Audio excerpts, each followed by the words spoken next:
Yeah, thanks for joining us today. This is our second webinar in our three-part series on monetary climate reporting. This webinar will focus on data collection and reporting. If you have any questions throughout this session, please drop them into the Q&A chat. We'll have time at the end to answer any questions that come up. Today, we're joined by Reworld Agency, our campaign partner. We'll also be hearing from our guest speakers, including Renzo Mori from Bank Australia, Ty Lennon from Climate Zero, and Owen McLeod from YMCA Victoria. A big thanks to all of our speakers taking part today. Before we start, I just want to acknowledge the traditional owners of the lands I'm joining you from today, the Gadigal of the Eora Nation. I'd also like to acknowledge the traditional owners of the lands that you're all joining us from today. I pay my respects to their elders past, present and emerging, and to any Aboriginal and Torres Strait Islanders on this call today. Next slide, please.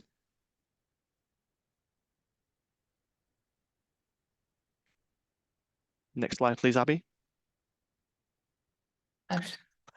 So I'm sure most of you are familiar with the CitySwitch program. However, for those of you who aren't, CitySwitch is a free national program led by local government focused on supporting businesses in the commercial office sector to work towards net zero emissions. We're coordinated by the City of Sydney and joined by North Sydney, City of Melbourne, City of Ballarat, City of Yarra and City of Port Phillip as council partners. We also have dedicated program manager to assist businesses located outside of these participating councils. We also partner with Neighbours, an environmental performance benchmarking tool, and supported by the Department of Climate Change, Energy, Environment and Water of the federal government. The programme is designed to simplify and structure the journey towards net zero, to understand best practice and provide an opportunity to build collective knowledge in this space, to connect businesses along the way, and also to have a programme to be accountable and track your progress as well. Each year we deliver 3 educational campaigns based on our net zero pathway, including waste, energy efficiency, greening your supply chain, and reducing your travel emissions. This campaign will focus on monetary climate reporting to provide our members with information about the new Australian Sustainability Reporting Standards, which commenced earlier this year and will impact many businesses in the coming years. If you'd like to hear more about CitySwitch, please feel free to contact me to set up a quick chat. I'll drop my email into this chat here today. Next slide, please. So just to recap, our Monetary Climate Reporting campaign will comprise of 3 educational webinars accompanied by an educational guide. We've also aligned our annual reporting data collection sheet with the ASRS to streamline our reporting period for the programme. We kicked the campaign off with our first introduction to ASRS webinar last week. In this webinar, we covered an overview of monetary and voluntary disclosure standards, an overview of the ASRS legislation, impacts and timelines of ASRS and the impacts on Australian businesses, including SMEs, and likely upskilling, project management and resourcing requirements. If you missed this session, it was recorded and has been put on our YouTube channel, and we'll share the link in the chat. This week's webinar will dive deeper into the ASRS and will focus on data collection and reporting. We'll also hear insights from our guest speakers and how they interact with climate reporting. Our third webinar in this series will focus on navigating the reporting process and finalising disclosures. For this last session, we'll be joined by guest speakers from KPMG, New Forests and Reground. And if you haven't registered for this event or this session already, the registration link will be shared in the chat box. I will now hand over to Reworld Agency to kick off this session. Today, we're joined by Abby Freestone and Sophie Hutchinson, who are both directors at Reworld. Abby, Great. over to you. Thanks so much, Ivan, and Thanks, Ivan. We are really thrilled to be joining this afternoon again for this webinar 2 as part of the 3-part series on mandatory climate reporting. Reworld, I won't do deep introduction to us because many of you will have joined last week, but we are a Melbourne-based sustainability consultancy working a lot on all things climate reporting and strategy work. And I'm really thrilled to be joined by a senior consultant at Rewild today, Lucy, who is very involved in all of our climate reporting work. So we will dive straight into it. Ivan has already recapped some of the things that we'll be speaking about. So just to be clear for everyone today, we have 30 minutes to begin with of content delivery, where we'll be going through the reporting requirements, particularly the data collection requirements and sharing data between suppliers and larger reporting entities. We'll also chat a bit about assurance and how to prepare for assurance effectively. Then we have 15 minutes of guest speaker presentations and 20 minutes of a panel discussion with those guest speakers. So today will be as informative and interactive as possible. So we hope you enjoy it. Just to be clear as well, we will finish at 1:15 today instead of 1 o'clock. So hopefully everyone's able to stay on for those extra 15 minutes where we'll have time for a Q&A at the end. We're really thrilled to be joined from Bank Australia, Climate Zero and the YMCA today. And then next week, as Ivan said, Reground, New Forests and KPMG. So to kick off, we wanted to start a poll. So if everyone can scan that QR code there, or there's also a Mentimeter link in the chat and a code. We just have two really quick questions that we wanted to gauge with everyone. So we'll leave it a minute or so before moving on.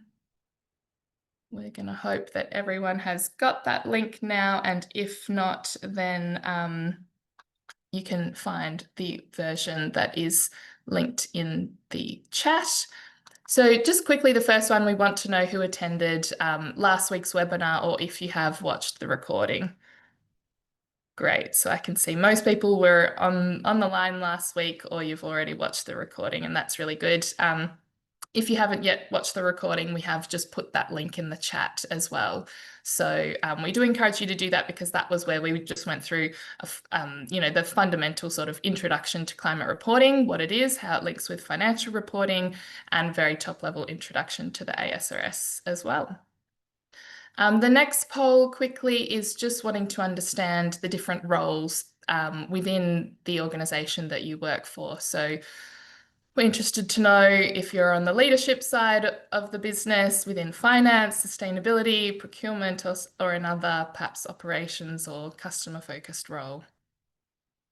Just so that we can understand who we're joined with and who's going to be getting the most value out of this session. Great, bit of a mixture between leadership, finance, sustainability.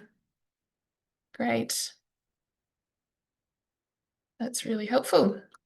Well, hopefully we do have lots of practical insights in today's discussion, so we hope that that's valuable for you. Also, for some of the senior leaders, some of next week's discussion I think will be really helpful as well, because that's where we'll be going through compiling the reports and navigating the reporting process itself. So today, heavily focused on all things data collection. So with that to begin with, we wanted to give an introduction to the 4 key areas of the ASRS disclosures. So first of all, the governance area of the disclosures is looking at the overall oversight, responsibilities and governance frameworks and structures related to climate reporting, climate risk within an organisation. So it's looking both from the top down, needing to put information in there as to how the organisation is managing all of this work, but it's also needing to disclose how the different levels within the organisation are reporting up into the board and risk committees and other senior leadership too. So this is looking at the overall system. And then once this system is in place, hopefully this section of the disclosures shouldn't need to be redone each year. It's just about ensuring that ongoing implementation is happening. So yeah, this is a really good one, important one, critical one to get right in the first year, and then hopefully that will set you up for success. It's really, I think, important to note that from an assurance perspective, from the 1st of July, from those reporting periods, there needs to be lots of things happening and in place to enable that assurance to occur. So obviously, if you say that you're doing XYZ steps, meetings and sessions with the risk committee, you need to make sure that that's on the agenda in board meeting minutes so that that can all be audited at the end of the reporting period. So setting up those systems and processes really early on is important. The same goes for updating committee charters. So the Audit and Risk Committee Charter, for example, to make sure that roles and responsibilities are clearly outlined in there. If the organisation is also looking at linking climate-related performance and targets to KPIs and remuneration packages, then you do also need to be making sure you're updating the Remuneration Committee Charter as well. So lots of important steps here. I would say the Australian Institute of Company Directors has some really great resources available on upskilling for the board and directors as well, because this governance section is also about skills and capabilities. So a lot of that upskilling work will tie into that section. Then when it comes to strategy, it is looking at the scenario analysis. So this is where the climate scenario modelling comes into play, looking at a global warming scenario of less than 2 degrees or well below 2 degrees in line with the Paris Agreement, and then a high warming scenario of above 2.5 degrees to understand the impacts, potential impacts on the organisation and on its business model, value chain, and financial performance. It's then looking at how the organisation is responding to that. So it's looking at what are the risks, what are the financial and opportunities, sorry, what are the financial flow and effects from that, and then what is the business doing about it.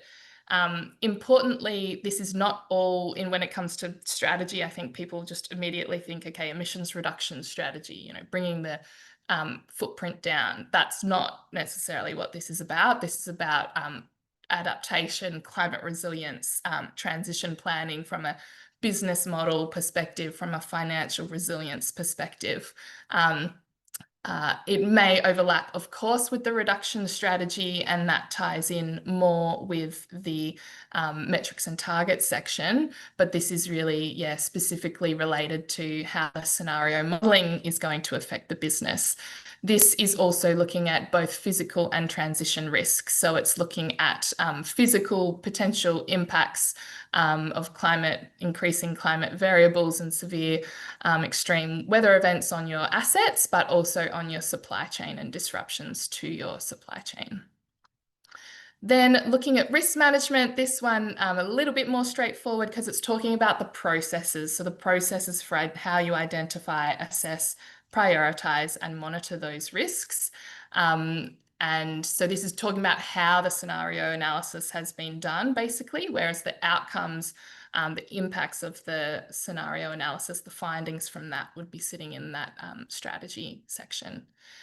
Then when it comes to metrics and targets, this is perhaps the area that it's a bit more familiar to most people, and this is a lot of what we'll be chatting about today in more detail. This is obviously where the scope 1, 2 and 3 emissions would be sitting. Also financial metrics, so you'll need to be disclosing the amount of capital expenditure allocated to monitoring climate and managing climate risks, and any internal carbon pricing or offsetting the use of offsets. Of course, it's not mandatory for you to be doing those things, but if you are doing them, there's a lot of information that needs to be disclosed. And targets, same thing goes, not mandatory to be setting those targets, but if you do have those targets in place, there's quite a lot of information that you need to disclose related to those targets. So just quickly before we move on, just wanted to make sure that everyone's aware that most of the requirements within the standard are mandatory. So the wording is that an entity shall, or in other words, must disclose that certain information. Of course, if it is material to the business based on what is deemed as materiality within that scenario modelling, and we'll chat more about materiality in next week's webinar. Then there are some that have the option, so you can choose to either disclose, for example, a single dollar amount or a range. So there's some flexibility with some of the information that can be reported. And then some of it is conditional. So it's just if there's any targets or if there's any transition plans. So you don't actually have to have those ones in place. But that is certainly more of the exception, not the norm. Really quickly then, before moving on, we wanted to just make it clear that sometimes a really helpful thing to do is a data point mapping or a disclosure mapping exercise, so that you are really clear on exactly what the standard is asking for, and then you reference that in your disclosures. So it helps to do those internal reviews, helps the board, helps the audit and risk committee to understand, okay, this is what the ASRS is wanting and this is where it can be found in your disclosures, and also helps to do that analysis between the mandatory versus optional or conditional data points. So with that, I'll hand over to my colleague Lucy to talk through supplier engagement. Brilliant. Thank you, Abby. So with supplier engagement, we have seen, sorry, jump into the next slide there. It hasn't already come up. We've seen quite a significant increase in SMEs wanting to understand their carbon and carbon impacts. So these organisations aren't necessarily large enough to be in the group 1 or 2 or 3 for mandatory reporting, but it's very likely that they provide goods and services to these large organisations. In other words, these SMEs' emissions footprint and climate impacts are the scope 3 emissions of these larger organisations. So this is really highlighting how collaboration and stakeholder engagement is going to be increasingly important, not only in measuring carbon impacts and climate impacts, but also in decarbonisation and improvements over time.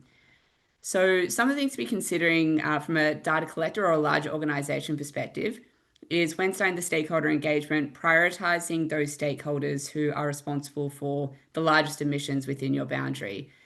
This makes sense from a refining your emissions footprint as much as possible with up-to-date data, but also establishing those connections to get those decarbonisation initiatives underway. Additionally, it can seem helpful to have quite an open-ended statement when requesting data, but we found that that actually can mean that you get a lot of data back from stakeholders that's inconsistent and not actually what you need to form your emissions reporting. So being as specific as possible, using RFIs and templates can be really helpful to communicate and get that information from SMEs and your stakeholders.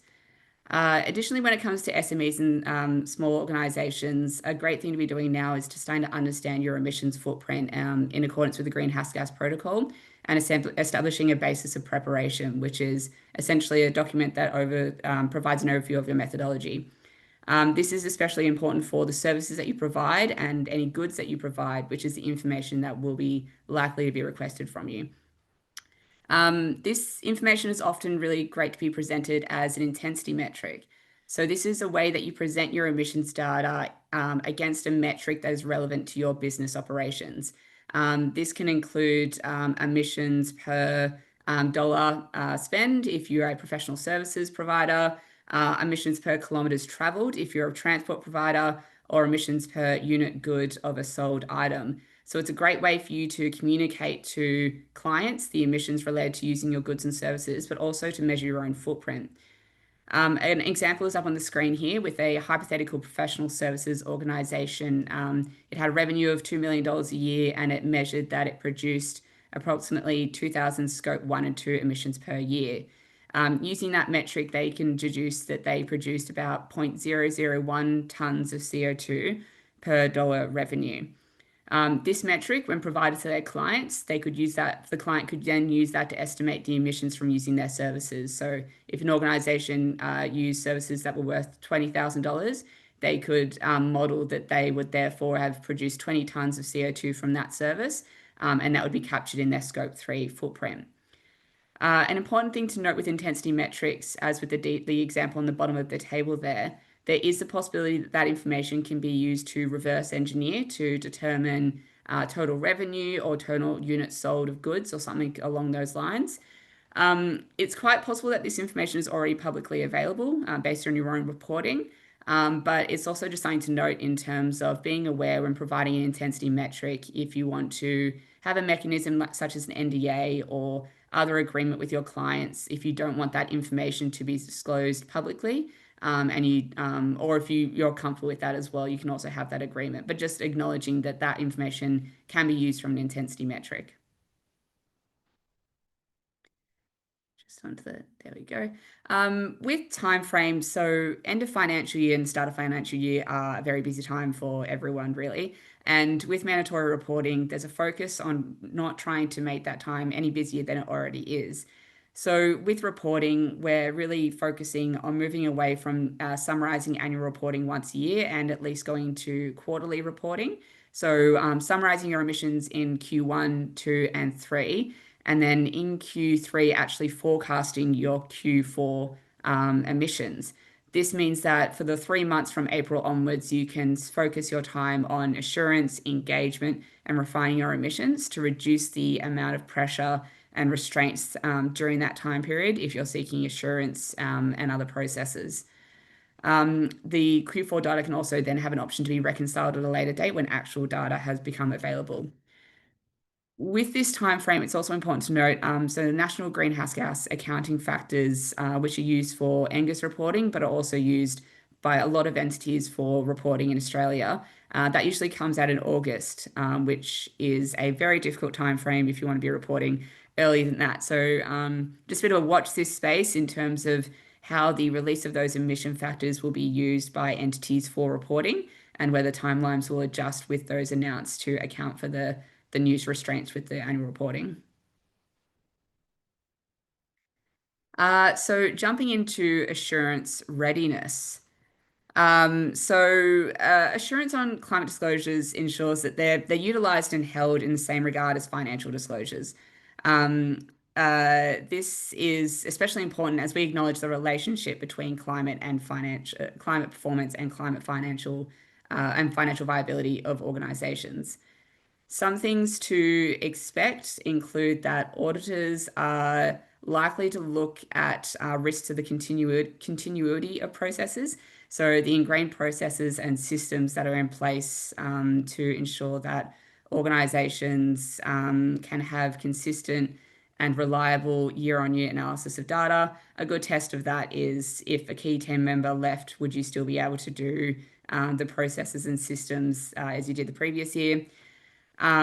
Reporting entities will likely need to do a walkthrough with audit providers, going through the data management process and systems to provide them overview before the auditing process.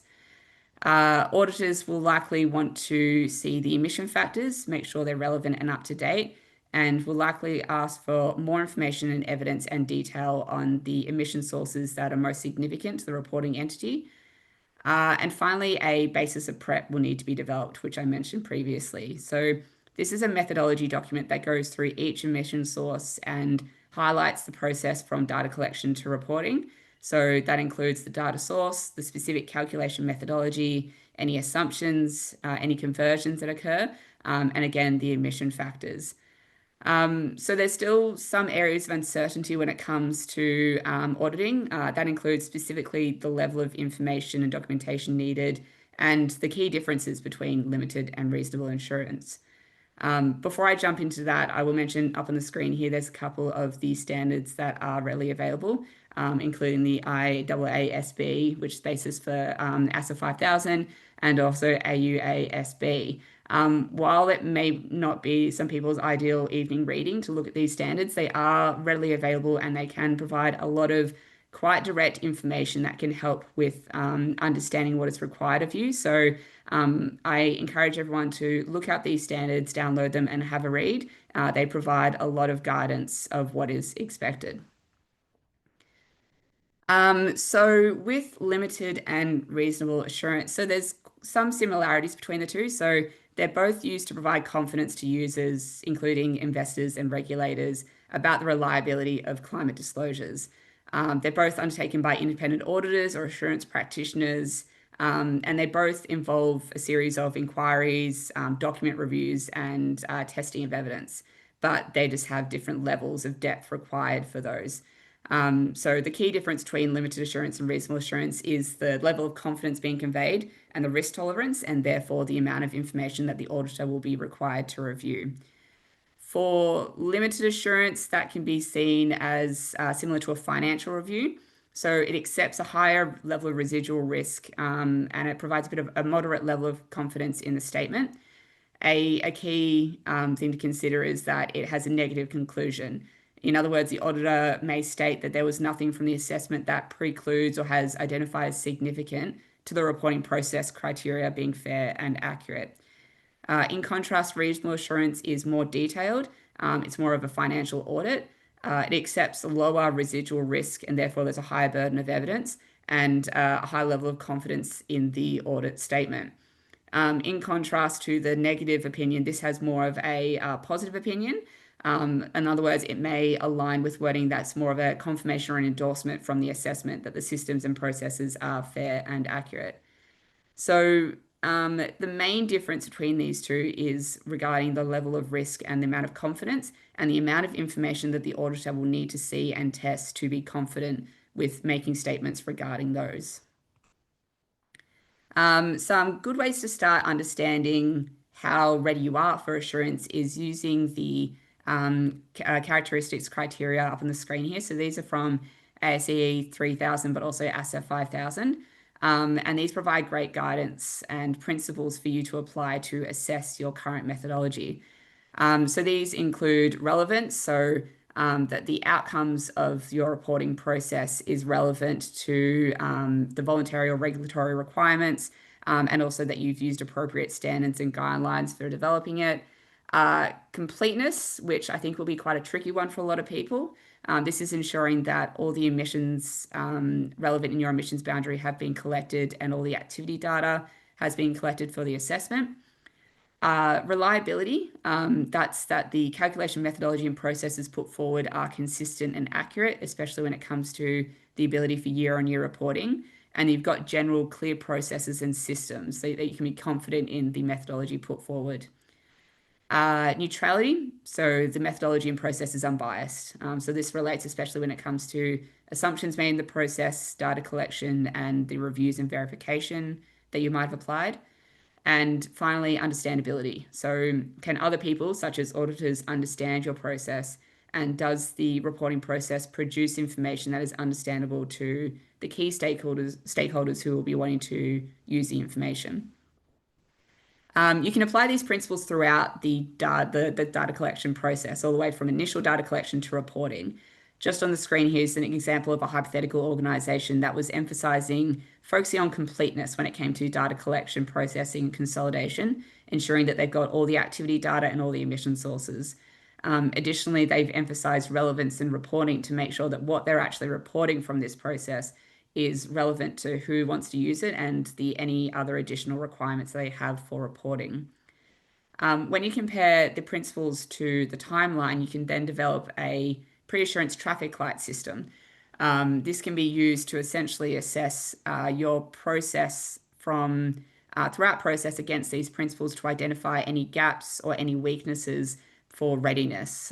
So in this example here from a hypothetical organization, they've identified that in data collection, they have some issues that they've identified that might be identified insurance. So they want to work on this and refine this process. Additionally, they've identified completeness as an issue when it comes to the calculation, reporting, and consolidation side of things. So a simple traffic light system here, using the principles, staging out the different areas of the reporting and data collection process can be really helpful for pre-assurance and preparing for that process. Finally, we have a flowchart here. So this is something that's a really helpful document to get drafted, and it can be used as a basis to develop a basis of prep. It's essentially a flowchart that's like on the screen here. It's really simple, that goes from data collection to reporting, and it details key information such as when and where activity data is collected, the general flow of processes and key processes and input, any software or third-party inputs, including emission factors that are used, and verification and reviews that are used throughout this process. So it can be very high level, very indicative, but from my perspective, the overarching aim of this process map is that you want the ability for a third party, whether it's an auditor or even a new member joining your team who will be responsible for this, to be able to come in and be able to understand, have a general understanding of your overall process, and then be able to use that as a tool to further get further detail and information. So a really great way to start the process and a really important tool that can be used throughout auditing, but also for refining your process moving forward. I think that's it from me now, and we're going to go to some of the guest speakers. Yes, great. Thank you so much, Lucy. And hopefully that gives everyone a lot more context on what to expect from the assurance process, but then also how to ensure data integrity and high quality data throughout that data management lifecycle. Now we're going to dive into our the first of our guest speaker presentations. So each of the guest speakers will just be giving a 5-minute rapid fire case study overview introduction to their experience in all things climate reporting, data analysis as well. So to begin with, I'm really thrilled to introduce Renzo Mori, who is the Manager Impact Integrity at Bank Australia. He has many, many years of experience in this, and he's been working with lots of experienced organizations and has a very hands-on role at Bank Australia. So I'm thrilled to introduce Renzo and hand over to him to run through his presentation. Thank you, Abby, for the introduction. Thanks for having me here. Just before my talk, I just would like to extend the acknowledgement of the country to the Wurundjeri people, the traditional owners of the land where I am at the moment here in Melbourne. If you can go to the next slide, please. I would like to start with a very, very quick background. We only have 5 minutes, so I'll try to be very, very brief. Bank Australia, for those that are not familiar, we are a mutual bank, which means our customers are the owners of the bank. We are certified B Corp organization since 2020. We are actually the first bank in Australia to be member of the Global Alliance of Banks on Value, and we have a very strong statements in relation to the use of our funding, what we fund, what we don't fund, where the entities we do bank with, and the entities we don't do bank with. Everything it's included in our impact report, as well in some of the public documents we have, for example, our responsible banking policy. In addition to our sustainability and impact work, we have very specific strategies. We have 4 impact areas that we call. So we have the climate action strategy, we have the affordable and accessible housing strategy, we have the nature and biodiversity strategy, and we have the First Nations recognition and respect strategy as well. If you can go to the next slide, please. So let's go to the reporting part. Those are the annual reports we have. So we have a set of annual reports, and they complement and referring to each other. So we have the gender pay gap employer statement, we have the annual tax transparency report, we have our modern labor statements, we have the annual financial report, and we have our impact report. The climate information, we have some of the information nowadays included in the financial report, but most of the climate information is in our impact report. And basically, we are addressing the climate information in the main body of the report for general users, basic information, and the specifics. We have a specific appendices called climate, where we try to include all the information related to climate. For us, reporting is a very important instrument. That's the way we can communicate and hold ourselves accountable to our key stakeholders in relation to the work we're doing. One of the main principles that we use in our reporting is like transparency and accountability. We have a very strong materiality process.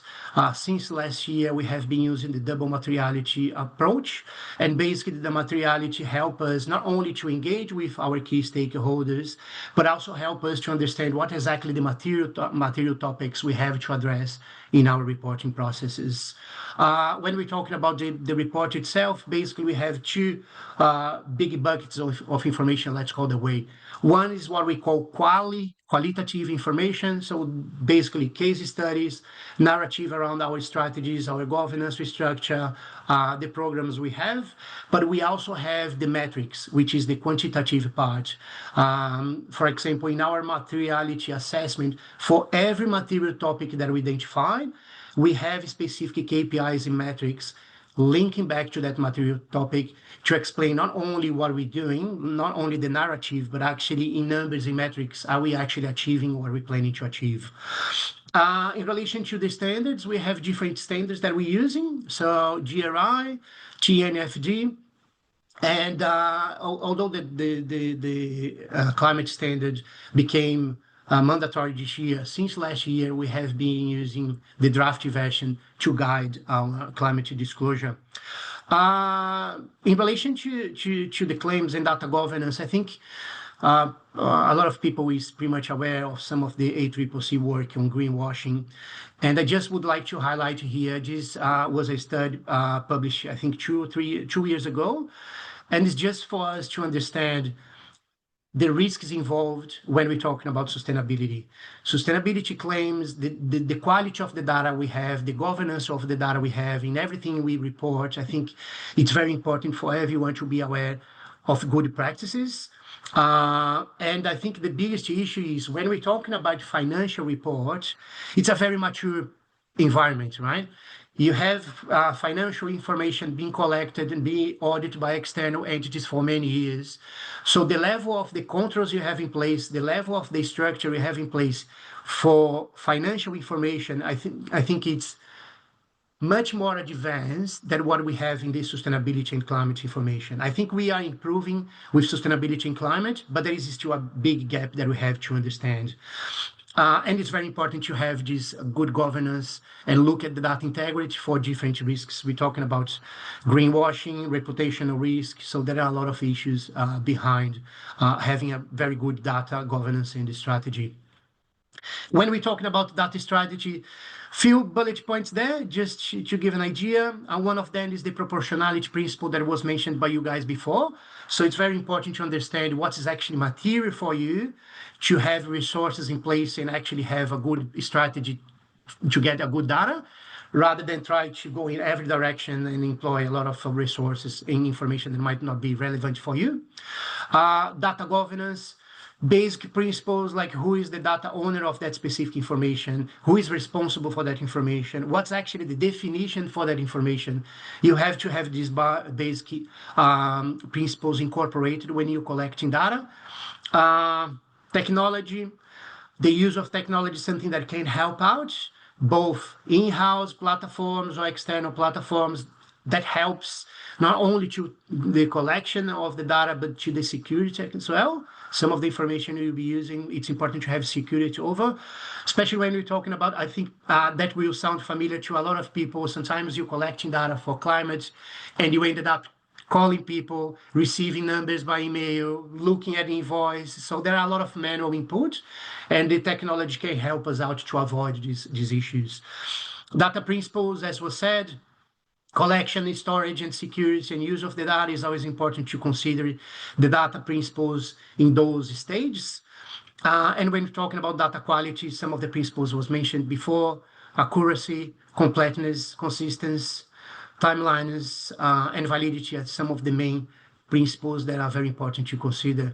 And just to close under my 5 minutes, I think when we look into the standard, one of my messages is, of course, we're talking about reporting. We want to have numbers and information to report, but it's really important to read the standard as with a holistic view, where you can see the governance, the strategy, the risk, and the metrics, how they are actually interacting and complementing each other. It's not only about seeing the numbers and reporting the numbers for the sake of achieving the standard. It's actually, we have an opportunity now to see the climate. How can we use climate to drive business in the right direction? That was me in 5 minutes. Back to you, Abby. Thank you, Renzo. Yeah, huge amount of valuable insights there. So thank you so much for sharing. That's really wonderful. And now next up, I'm delighted to introduce Ty Lennon, who is the Managing Director of Climate Zero. She's got extensive experience in sustainability, particularly in hospitality, tourism, mining, a number of other industries, and is here today to be able to share a lot of her key insights and things that she sees working well and things that she sees many organisations facing challenges with. So really thrilled to intro Ty and hand over to you. Thanks, Abby, and thanks for having me, Abby and CitySwitch. Hi, everyone. And I'd also like to acknowledge the Boon Wurrung people as the traditional owners of where I am located today. And just for a little bit of a quick background on Climate Zero and my role here, I'm the Managing Director of Melbourne-based climate tech company Climate Zero. And we've been around for about 15 years, founded 15 years ago. But last year, we launched our most recent carbon accounting software and climate literacy training program.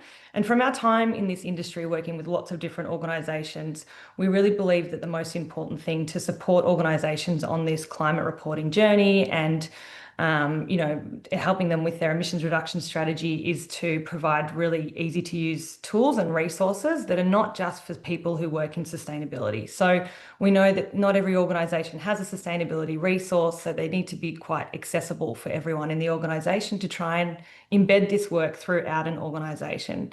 And obviously these tools need to be accurate. For us, it's really important for the tools to meet the needs of Australian and international reporting requirements. So when our clients get to the data management stage of their reporting, especially if it's the first time, there can be some common challenges, and particularly when they just dive into their data collection and entry into either software or spreadsheets without really considering the specifics of the data that they need to look at and the metrics of that data, and before really solidifying their internal processes and communicating those processes across the organisation. So when this happens, they can really sort of come up against some obstacles and some internal pushback. And when that happens, often this sort of data collection process can really stall or even stop. So we definitely want to avoid that. I've listed a few specific examples of where a little bit more thought, stay back there, Abby. A little bit more thought needs to be required to source accurate data. And I won't go into all of them because of time, but if you think about employee expenses, there's obviously not a way to manage the emissions in general of employee expenses. You need to really think about how you can extract those different categories of emission sources from those expenses. These are often travel, flight, accommodation, and fuel. And for those sources of data, you often need activity data rather than spend. So you might have a process in place at the moment that's only recording spend. So that's just an example of where you need to kind of have a bit of thinking before embarking on your data collection processes. I will also touch on waste here as well, because it's a good example of the importance of understanding metrics. So the Greenhouse Gas Protocol allows you to measure waste via volume or weight. But if you're measuring, say, waste by volume, because many waste suppliers will provide you a statement based on bin lifts, and that might be equating that to volume, it's assuming that your bins are always full. So if your bins are only halfway or 3/4 full a lot of the time, then you could be really inflating your emissions calculations for waste, and you should be really focusing on the weight of those bins rather than the volume. So that's just a couple of specific examples. might go to the next one. Thanks, Abby. So I don't want this to kind of feel really overwhelming, because there is a really simple way to combat some of these specific challenges, and that is really just spending the time to be prepared. So, this is simple. This is similar to project planning. We really encourage everyone to do some form of data management plan. This is an excerpt of our Climate Zero data management plan, which has actually got many more columns and many more rows. But ultimately, what we're trying to do here is have organisations be really familiar with the sources of data that are relevant to them and the metrics of that relating to that data that they need to find to do the emissions calculation. So we really try and tease out, well, where are you going to get that data from, which is different for all organisations, and it might be different for individual businesses within the same organisation. So when you fill out this data management plan, then you're really highlighting where you're getting it from, who's responsible for it, and how frequently you're going to be collecting that data. So beyond sort of being really familiar and prepared with this process, there are some other things you can do to overcome these challenges, such as leaning on your suppliers. So once you have a really good idea of the optimal data format that you need for your different emission sources, go to your suppliers, ask them if they can help you with the format of data that you require for your emissions calculations. And this is especially true for travel management companies and waste management companies that can often kind of tweak those statements for you to provide the right metrics and data that you need. Another thing to do is to consolidate your data. So for example, if you've got lots of individual Uber or taxi kind of trips that you're inputting, maybe set up a company account for an Uber account, so you can extract large chunks of data at once. I'll just jump straight into education and internal capacity building because I think I'm running out of time, but because this is such a key component for simplifying this work. So essentially, we really encourage organisations to find the right combination of tools and consulting to build that internal capacity, because ultimately this will result in the efficient allocation of resources to focus on sustainability implementation beyond reporting. I mean, the last thing we want this to be about is just getting data and reporting for the sake of it. So a good example of this is really, it might make sense to build the internal capacity in an organisation around data management by the use of tools and training, so that you can really free up your consultants for more expert strategic work. So that's one example of kind of allocating those resources. And so finally, there are a number of learning programs to support that internal capacity building, one of them being our own, Climate Zero Learn. I won't go through the others yet. We might talk about that a bit later, Abby, but I do encourage you to sort of do a bit of research there and work out the best training programs that suit your organisation, depending on where you are at on this process. So I will, Lots to unpack. I'm sure we could spend an hour speaking just with each of you individually. So thank you for that. No. Last but not least, really thrilled to intro Owen McLeod, who wears a number of different hats, but has a finance background with the South Australian Leisure Centre and Aquatic Centre, but is also got a bit of a hybrid role with YMCA Victoria as the Environmental Sustainability Manager at YMCA Vic. So over to you, Owen, to chat a bit about your experience and the WISE work.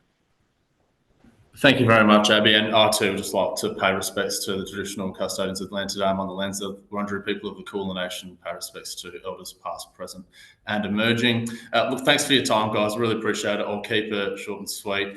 We're just at the Y. We've been around for a long time. We're 170 years old. We do a lot of things. We offer a wide range of programs targeting youth and other members of the community through action sports, through camps, through children's programs, recreation, venue management, and youth services. We're quite a large organisation. We've got over 5,000 staff and volunteers, and we deliver services over multiple jurisdictions and at more than 150 locations every day.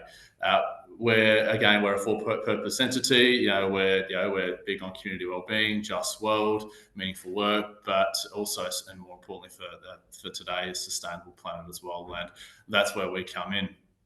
So I guess in terms of how to make this relevant for you guys here today, data reporting, it's a brand new accounting standard that's coming out, and there's a lot to get your head around. It's it's probably sounding a little bit overwhelming, and I guess for an organisation like us, we prioritise sustainability very highly. We take it very seriously, but admittedly, capability is quite limited, and also resources are tight as well. So we've developed, we put a bit of a hybrid structure in place, which I'll talk about in a little bit as well, but utilising, I guess, a multifaceted approach across our teams as well to get the best outcome and to try and achieve what we want to achieve by 2030 and 2050 as well.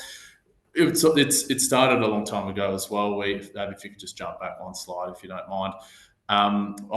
We've got our roadmap to sustainability on the right-hand side there. We're doing pockets of brilliance with sustainability. That's been happening for over 10 years within the org, but we started centralising it about 2 years ago. We developed our Sustainable Planet strategy in 2023.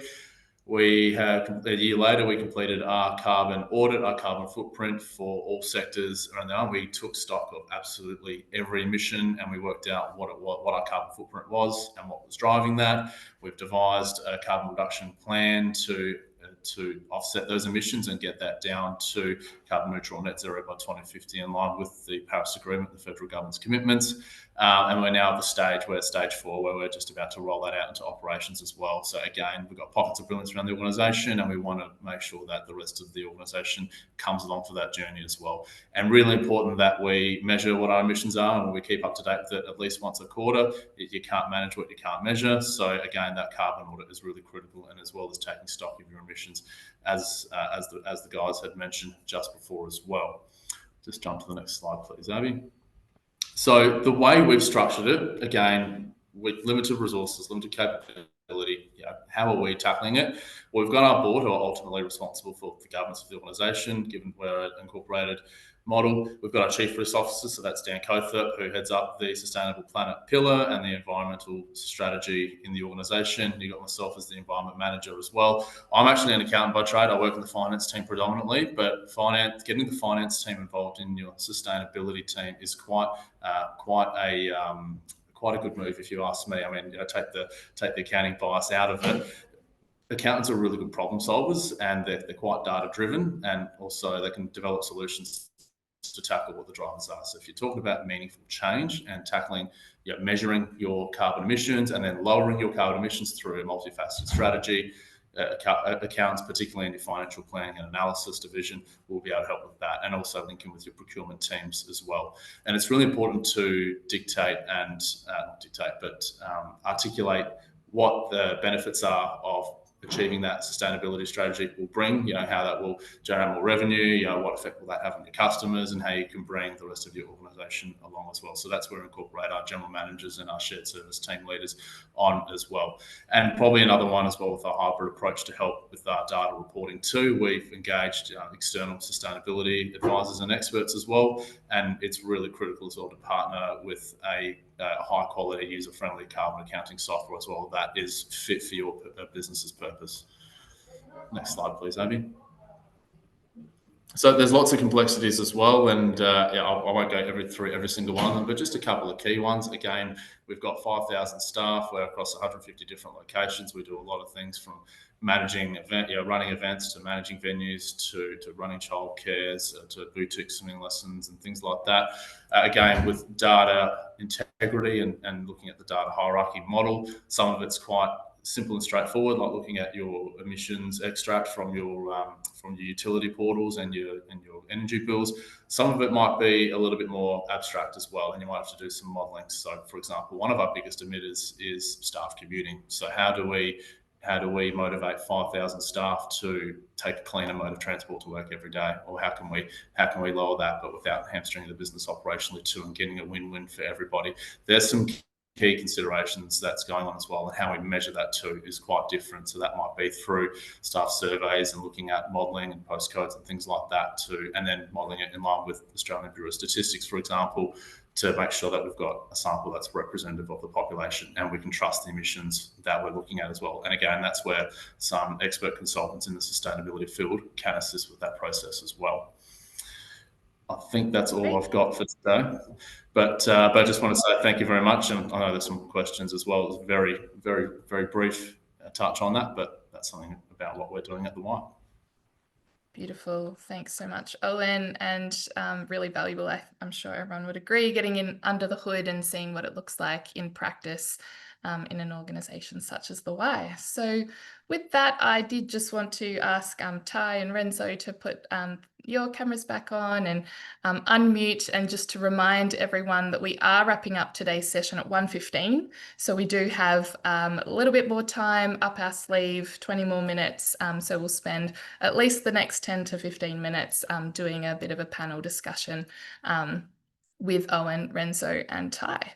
So to begin with, I wanted to pose, I guess, the first question to Renzo, and it is a bit of a open-ended question, a broad one, just to ask you from your perspective what you're seeing as some of the biggest challenges in this work, particularly when it comes to climate data and ensuring that getting a hold on the highest quality data and making that process as streamlined as possible. Yeah. I think one of the biggest challenges now we're talking about two different worlds, right? We have the sustainability team, environment team doing the work that they have been doing for many years, but now there is also the finance and the strategy and risk team doing the work, the same work they have been doing for many years. And now you actually have to have both worlds talking to each other, understanding each other, and reporting and preparing a report. I'm not saying this is a challenge. It's actually a good challenge. My personal experience at Bank Australia has been very, very positive, navigating across both worlds. And I think it's a great opportunity to actually each one of us understand better how the sustainability work fits in the finances and how the finance world fits into sustainability. I think this is one of the main topics. The second one is pretty much, during the webinar today, a lot of people have been talking about it, data availability, data integrity. So invoices, is that the best way to calculate our emissions? When we compare to the finance, as I said before, there is a huge difference on the maturity level of the finance information to the climate-related information. When we're talking to suppliers, for example, is another challenge. When you're talking about big companies, it's different. Usually they have people doing the work. So, for example, in our case, that's the first year we actually have one of our service suppliers that will provide the emissions for the service they provide to us. But that is the exception, wow. right? I think in the long term, the more we are advancing the scope 3, because someone's scope 3 is going to be our scope 1, 2. So I think we evolving, but it is still a challenge.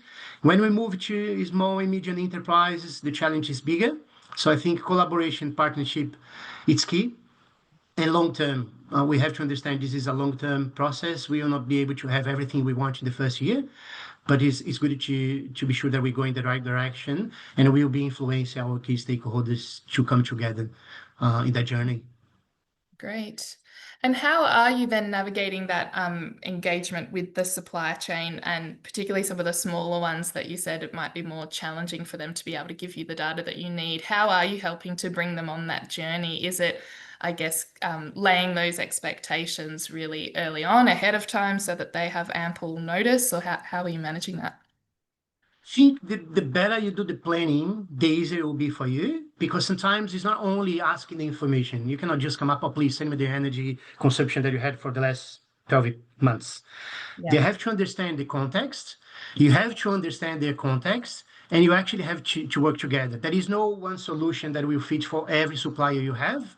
Once you understand what are the main suppliers that we have to engage and you have to have data, you start the process, you start engagement. Some of them you have to, holding hands together and explain what you need, and actually explain how that information could be collected, how they can share information with you. Some of them, they have more understanding, so you can skip a couple of steps. But I think it's understanding the relevance first.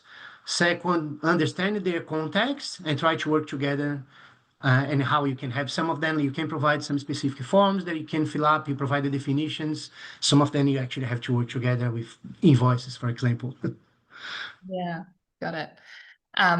And interested to know, Ty, are you seeing much of that on your side too? I imagine you might have businesses coming to you needing help, being quite stressed with larger clients or customers asking them for the sort of data that Renzo's talking about. Are you seeing some of those similar challenges play out? Yeah, absolutely. So I mean, ultimately the reporting is clearly, focused on the group 1, 2, 3 organizations at the moment, but we have a number of SMEs using the software because of that, because they are being asked by their big customers for specific, data points. And we've been surprised by how detailed that is. We've got, one in particular that even wanted to know, if possible, that they could break down the 15 categories in their scope 3, which is very, very specific, and you would only be able to really do that if you had been measuring your emissions for some time, or using software to really break down those sources. So we're definitely seeing it. It's starting to come through more and more, and it is definitely a competitive advantage for some of those suppliers that are working with the big customers that can quickly provide that data to them in a format that they can use immediately as part of their profile. So yeah, it's starting to definitely come through.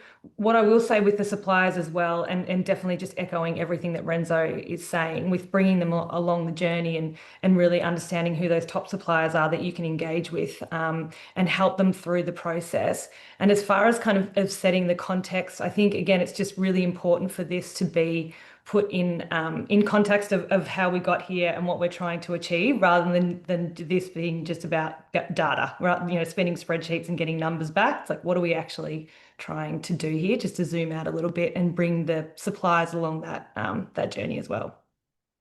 Yeah, great. Which is a decent segue, I think, into upskilling, transitioning people from different roles and bringing finance teams involved in a lot of this work. And I wanted to pose a question to Owen, if you've got, I guess, any recommendations for folks on the call. I saw at the beginning in our poll, there are a number of finance folk on the call. So interested to know how you've gone about your own upskilling in this area, and any advice you have for others looking to do the same.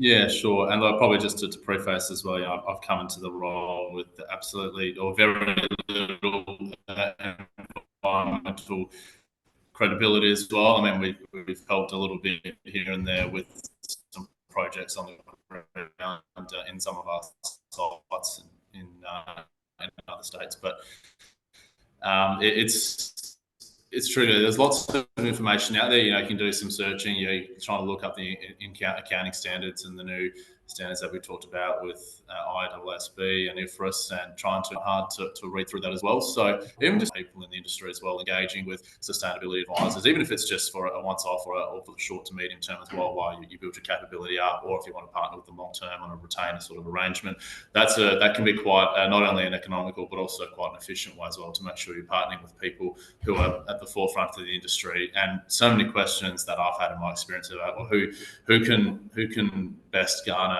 staff commuting best in terms of emissions, who's best tackled this problem, in this industry, or this, in any other sector that you've seen. So there's a wealth of knowledge there if you tap into the broader industry as well. Again, going to events and just having a look and see, what consultants are out there or what advisors are out there to help achieve the goal that you want to achieve. Yeah, great. Lots of different resources available depending on where people are at, sounds like. I wonder, Renzo and Ty, if either of you want to add to any of that related to upskilling and training, what you've seen be really effective. I'm probably echoing what Owen's saying. There's a wide variety of resources out there. Some of it's paid.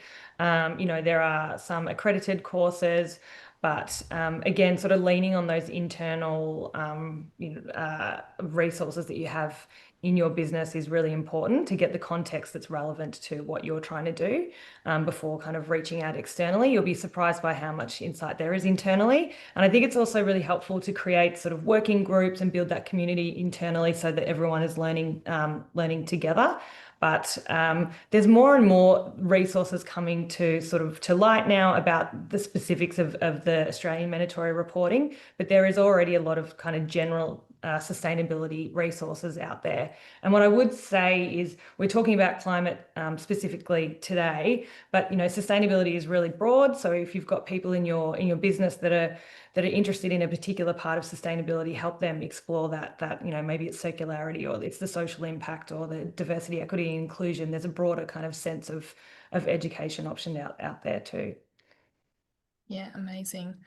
Great, and we'll spend a few more minutes just here, and before jumping into some Q&A questions from the audience that are coming through. So while we just wrap up this more formal section of the panel, I do welcome you to add in more questions there, and we'll jump over to answer as many of those as soon as we can. Just before we move over to that, I wanted to pose the next question to you, Renzo. I'm interested to know, as Bank Australia, as very much a leader in this space, an organisation who has been voluntarily undertaking climate reporting for several years, how that, I guess, has helped you to prepare for the rollout of the ASRS, and if that preparation for the ASRS is still going to be a big lift for the organisation. Like, is it still, even though you're not starting from scratch, just interested to know what that transition looks like? Thanks for the question. I think the standard is very positive. I actually have two views, right? Like, let's be positive first. I think the standard itself is something very positive for every organization, every stakeholder, because that brings interest to the topic. Nowadays, it's not only sustainability work, the CFO has to sign the financial report, which has to have climate information.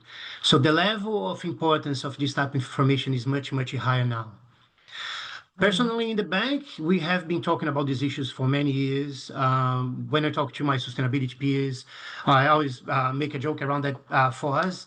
It's not about should we do or not. The question is how. It's always how can we do it. So when we have new ideas or new projects that we bring to the leadership, is always how can we do it. The question is not about should we do or not. So that helps a lot. But back to the standard, I think it's good positively. Everyone has to do it now. On the other side, I see a risk in relation to have the standard as a kind of tick box exercise, whether some entities will just look at the standard itself, all right, what kind of information I have to include in my reporting? All right, tick. Next one, should I have to have this here and there? All right, tick. This is my personal view. I think it's a good initiative, but there is a risk of having some sort of tick box exercise. If we just look at the standard as something that we have just to be in compliance with, rather than a tool that will lift the business to actually understand better not only the risks but also opportunities going forward in the climate era. Yeah, great. Thank you for that. Very good. Well, we've only got 5 minutes left, so I'm going to start opening up for some more audience questions for the last little bit, and I'll also pull up the slides again so that we can pull up the feedback survey from this session at the same time. So just while I'm doing that, one of the questions from the audience is for you, Owen, regarding the sorts of, I think that might have just been answered. Great, you've already answered that one. Tick that off the list. Everyone can refer to Owen's written response in the chat there. There's some specific questions around boundary setting. So partially owned entities, should they report on emissions equivalent to their percentage of ownership, or is it necessary to report 100% of emissions? I'm sure Renzo or Ty or Lucy might want to add to that one, but I would say that depends on your control approach, whether you're following that financial, operational, equity share control approach, and also at what level the entity is reporting. Typically, it would be at that group level at the parent entity. So that will all, depend on that initial boundary setting piece of work. Just seeing if there's any other questions here that are specific for the speakers. Looking at staff commuting and travel, postcodes by the Y.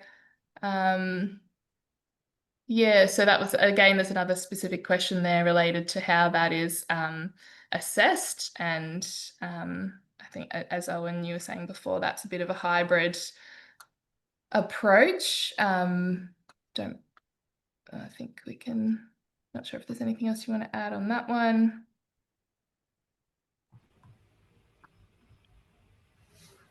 I think that's all good. Then we've got, there's another question around if the supplier is certified as carbon neutral for their organisation. Is the scope 1 and 2 considered as zero emissions? So the answer to that would be no. No, you could look at reporting on the volume of insetting or offsetting within your supply chain voluntarily, but that can't be counted as zero emissions. It would only be if they're fully on green power and reporting their scope 1 and 2 emissions via a market-based method. So offsets don't count as zero emissions in this case. Great. I was also wanting to just pose one more question. I think to Owen and Ty in particular, any advice that you'd have for those looking to undertake climate reporting voluntarily? So YMCA, for example, is set up as a not-for-profit and are not legally required to comply with the ASRS, but is doing a lot of this work voluntarily anyway. So other, government entities that might fall into that sort of bucket as well, or smaller organisations, any advice for how to approach this work on a voluntary basis?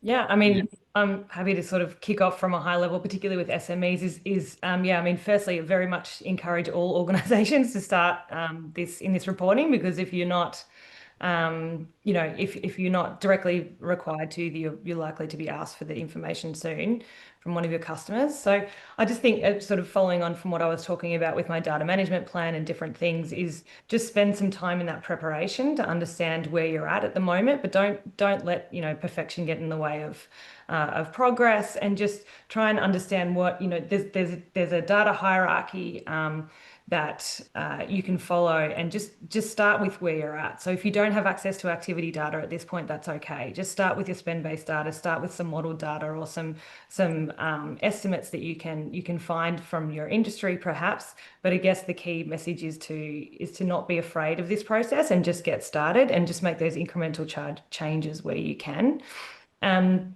I think, so I'll let you chime in, Owen. No, that's all right. I guess the why we're voluntary reporting. Well, it's an easy one for us. It's in our DNA. Sustainable planet is one of our four pillars of impact that I mentioned at the start of my talk. And young people is certainly at the heart of what we do at the Y. And Gen Z and millennials are increasingly concerned with the climate urgency that's on at the moment. And I guess if we want to practice what we preach at a fundamental level, sustainability is quite a key component to that. But it's also an opportunity to be a bit of a trendsetter as well. And not, I don't mean that in the wrong sense, but as Ty mentioned before, if you're not required to report now, you may well be required to report in a matter of time. It's just for the regulations to catch up. So, and it's the ASX listed companies and others that would set the benchmark. It could be viewed as a bit of a testing period now before all other entities need to start reporting, or various other entities need to start reporting. So it's good to get in and to learn, even while we don't have to, again, and iron out anything in the process, and also make sure that not only are we reporting, but also doing something about it as well, and getting our emissions reduction strategy well underway. Yeah, great. Thank you. And any final comments from yourself, Renzo, before we wrap up today's discussion? Just briefly. No, just a quick comment again. Let's use the standard in our favor, not looking at the standard only for the sake of reporting. How can we look at the standard and try to help organizations to go in the right direction? Yeah, that's right. Reporting being the output, not the outcome of the work, right? So yeah, great. Good. And we've got Ivan, I'll let you wrap up today's session, also perhaps with a nudge to webinar 3 happening next week, which I'll just put this slide up very briefly. Yeah, great. Thanks, Abby. And thanks everyone for joining today. And a big thank you to all our guest speakers, Owen, Renzo and Ty. Really appreciate your time. So yeah, we'll be sharing the recording for this session following this webinar. And do encourage you to register for our 3rd webinar next week, which is the last one in this 3-part series. And also, if you can fill out the feedback form as well, that would be great. And yeah, thanks everyone for joining, and have a great afternoon. Thanks, everyone. Cheers. Thank you. Bye. Bye. Bye.